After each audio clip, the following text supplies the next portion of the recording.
एक बार की बात है। यशोदा मैया प्रभु श्री कृष्ण जी की उल्हानों से तंग आ गई और छड़ी लेकर श्री कृष्ण जी की ओर दौड़ी। जब प्रभु श्री कृष्ण जी ने मैया को क्रोध में देखा तो वो अपना बचाव करने के लिए भागने लगे। भागते भागते प्रभु श्री कृष्ण जी एक कुम्हार के पास पहुंचे। कुम्हार अपने मिट्टी के घड़े बनाने में व्यस्त था, लेकिन जैसे ही कुम्हार ने श्री कृष्ण जी को देखा तो वो बहुत ज्यादा प्रसन्न हुआ। कुम्हार जानता था कि प्रभु श्री कृष्ण जी साक्षात परमेश्वर हैं।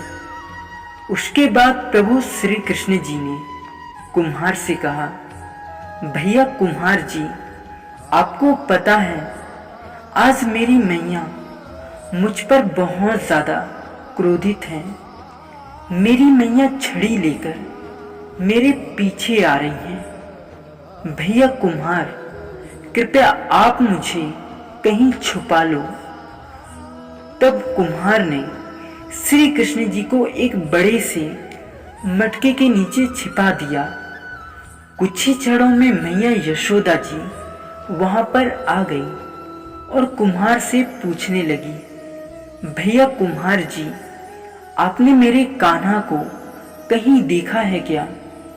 कुम्हार ने कह दिया, नहीं मैया, मैंने आपके कान्हा को नहीं देखा। प्रभु श्री कृष्ण जी ये सब बातें एक बड़े से घड़े के नीचे छुपकर सुन रहे थे। उसके बाद यशोदा मैया वहां से चली गई। उसके बाद प्रभु श्री कृष्ण जी कुम्हार से कहते हैं, भैया कुम्हार, यदि मैया चली गई हो तो मुझे इस घड़े से बाहर निकालो। कुम्हार ने बोला, प्रभु ऐसे नहीं, पहले मुझे 84 लाख योनियों के बंधन से मुक्त करने का वचन दो। भगवान श्री कृष्ण जी मुस्कुराए और बोले, ठीक है, मैं तुम्हें 84 लाख योनियों से मुक्त करने का वचन देता हूँ। अब तो मुझे बाहर निकाल दो।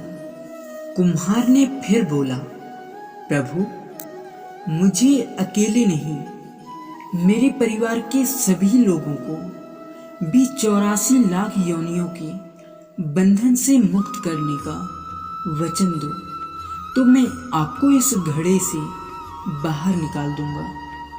उसके बाद प्रभु श्री कृष्ण जी बोले, चलो ठीक है, उनको भी 84 लाख योनियों के बंधन से मुक्त होने का वचन देता हूँ।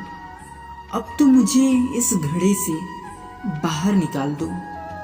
उसके बाद कुम्हार फिर से बोलता है, प्रभु बस एक विनती और है, उसे भी पूरा करने का वचन दे दो, तो मैं आपको घड़े से बाहर निकाल दूंगा। भगवान बोले, चलो ठीक है, वो भी बता दो, क्या कहना चाहते हो? कुम्हार कहने लगा, प्रभु जिस घड़े के नीचे आप छुपे हो उसकी मिट्टी मेरे बैलों के ऊपर लाद के लाई गई है। मेरे इन बैलों को भी 84 लाख की योनियों के बंधन से मुक्त करने का वचन दो। उसके बाद भगवान ने कुम्हार के प्रेम पर प्रसन्न होकर उन बैलों को भी 84 के बंधन से मुक्त होने का वचन दिया। अब तो तुम्हारी सभी इच्छाएं पूरी हो गई ना? अब तो मुझे इस घड़े से बाहर निकाल दो। उसके बाद कुम्हार फिर कहता है, प्रभु अभी नहीं, बस एक अंतिम इच्छा और है, उसे भी आप कृपया पूरा कर दीजिए। और वो है, जो भी प्राणी हम दोनों के बीच के इस संवाद को सुनेगा उसे भी आप 84 लाख योनियों के बंधन से मुक्त कर दोगे। बस यह वचन दे दो तो मैं आपको इस घड़े से बाहर निकाल दूंगा। भगवान कुम्हार की प्रेम भरी बातों को सुनकर प्रभु श्री कृष्ण जी अत्यधिक प्रसन्न हुए और कुम्हार की इस इच्छा को भी पूरा करने का वचन दिया। फिर कुम्हार ने बाल श्री कृष्ण जी को घड़े से बाहर निकाल दिया, उनके चरणों में साष्टांग प्रणाम किया। प्रभु श्री कृष्ण जी के चरण धोए और चरणामृत लिया।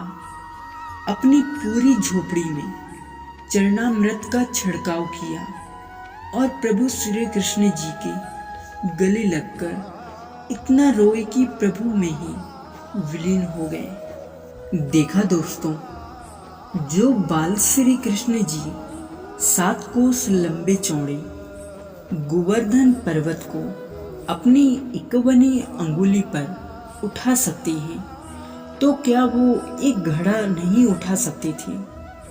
लेकिन बिना प्रेम रींझे नहीं नटवर नंद किशोर कोई कितना भी यज्ञ करे, अनुष्ठान करे, कितना भी दान करे, चाहे कितनी भी भक्ति करे, लेकिन जब तक मन में प्राणी मात्र के लिए प्रेम नहीं होगा, प्रभु श्री कृष्ण जी मिल नहीं सकते। राधे राधे। आप लोगों को यह कहानी कैसे लगी प्लीज़ कमेंट में ज़रूर बताइए और ऐसे ही कहानी सुनने के लिए हमारे चैनल को सब्सक्राइब जरूर कीजिए। राधे राधे।